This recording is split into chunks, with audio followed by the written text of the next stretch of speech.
Everything I just described is playing out, and there's data to back it up, not just an inverted treasury yield curve, which is interesting.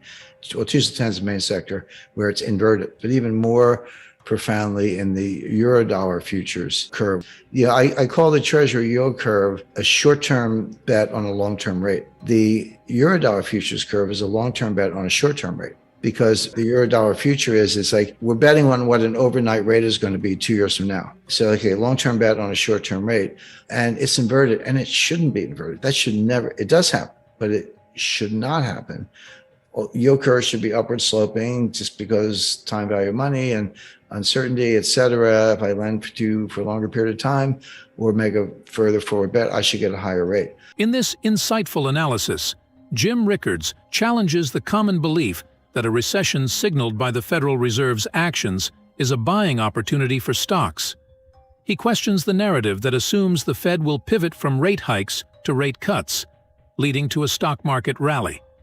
Rickards argues that this assumption is flawed, as the Fed has clearly communicated its intention to prioritize fighting inflation, even if it means causing a recession and higher unemployment. The fallacy lies in the market's expectation that the Fed will eventually cut rates to rescue the economy. Rickards points out that the Fed has indicated a willingness to tolerate a higher unemployment rate to curb inflation.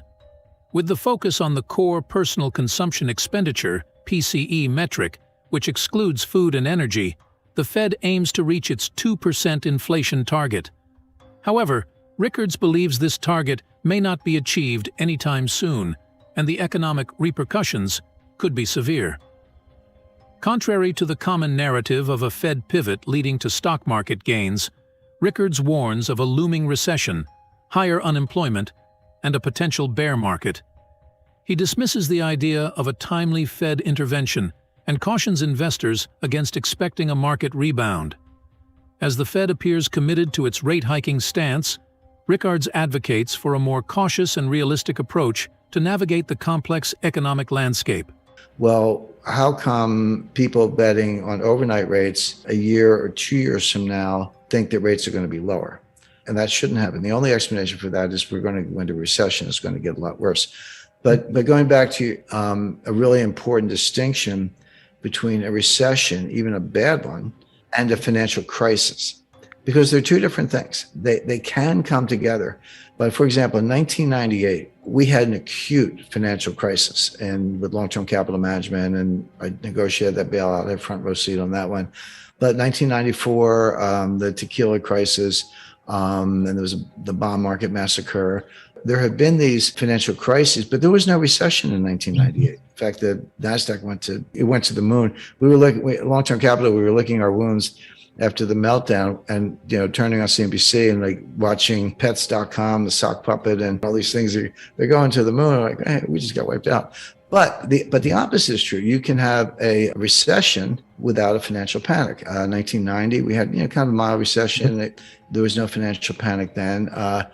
2020 was interesting. I don't know what to call it. I mean, technically a recession, but the economy drops 31% annualized in, they say 2 quarters, first and second quarter of 2020, but it was really 2 months. I mean, if you break it down, it was March and April. They happened to fall in 2 quarters and took both quarters negative, but it was really 2 months, down 31% in annualized in 2 months, and then up 35% by the third quarter. I mean, that was crazy. So maybe that's technically a recession. That's just what happens when you shut down the economy. But there was not a financial panic. Stock market fell, but the banks didn't fail. Nobody's lined up to take the money out of Citibank, et cetera. So you can have recessions without panics. You can have panics without recessions. October 19th, 1987, Dow falls 22% in one day. No recession. But sometimes they do go together. In 2008, they did. We had both. We had an honest to goodness financial panic. Everyone knows, Bear Stearns, Fannie Mae, Freddie Mac, Lehman, AIG. But I can tell you, and I've spoken to a lot of people, Morgan Stanley was days away. And then Goldman would have been behind that, probably Citi, and maybe JP Morgan would have been the last one. And the economy collapsed and the stock market fell well over 50%, I think 60%.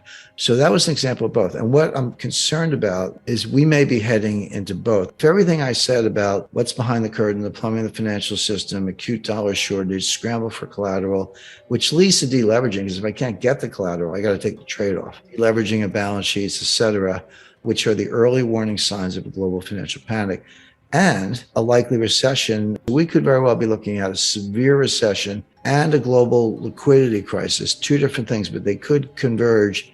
Got to give a little credit to Robert Shiller. He wrote a great book called Narrative Economics. Now, narrative is just a fancy word for a story. It's like, okay, you can call it a narrative, and it means a lot of people buy into it, but it just means there's a story that people believe.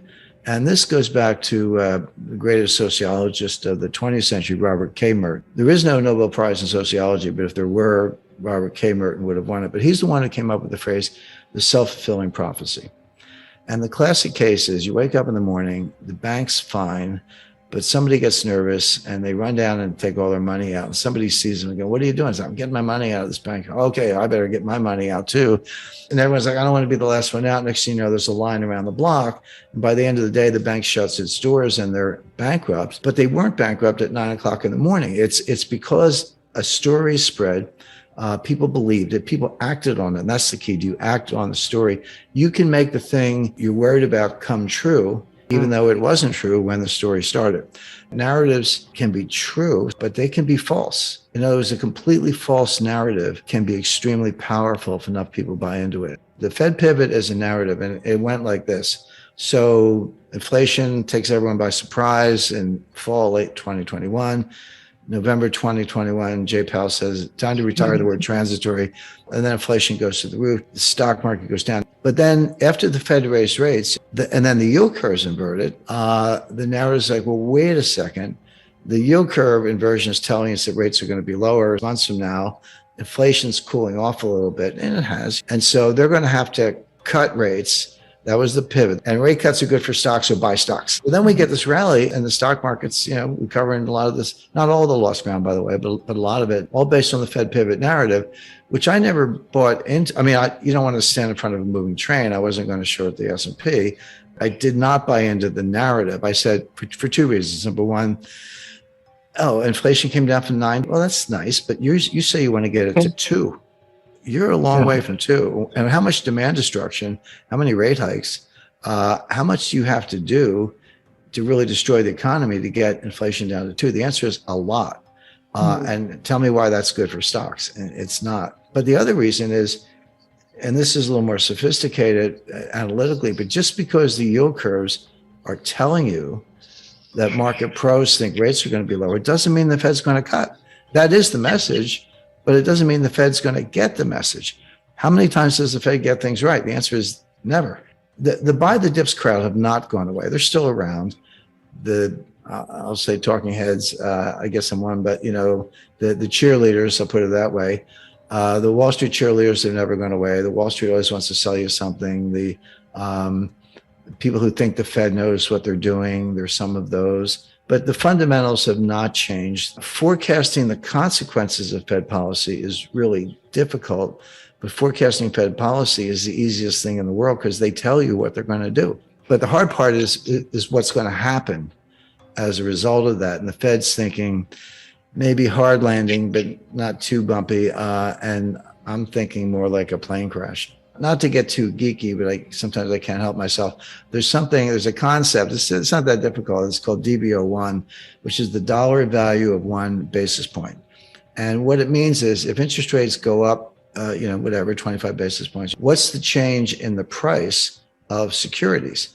In other words, what's the rates up, prices down, rates down, prices up. That's just bond math, but it's not uniform or linear at all levels of rates. So when you at higher rates, the DBO1 is lower, and at lower rates, the DBO1 is higher, which means the impact of every basis point increase in interest rates is greater at lower levels, right? So in other words, raising rates from, I'll just say 2 to 4 for a range is much more damaging to prices than going from 8 to 10. Much higher interest rates, a whole different world.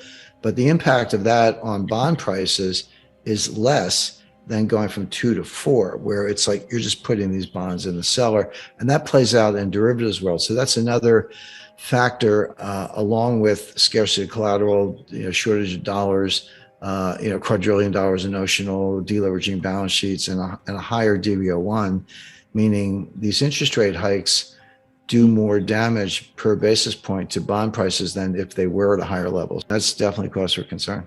In conclusion, Jim Rickards provides a thought-provoking analysis that challenges conventional wisdom about the relationship between Federal Reserve actions and stock market opportunities. As we navigate through potential economic challenges, staying informed with diverse perspectives becomes crucial. If you found this analysis insightful and wish to stay ahead of economic trends, subscribe for more nuanced discussions that go beyond the mainstream narrative.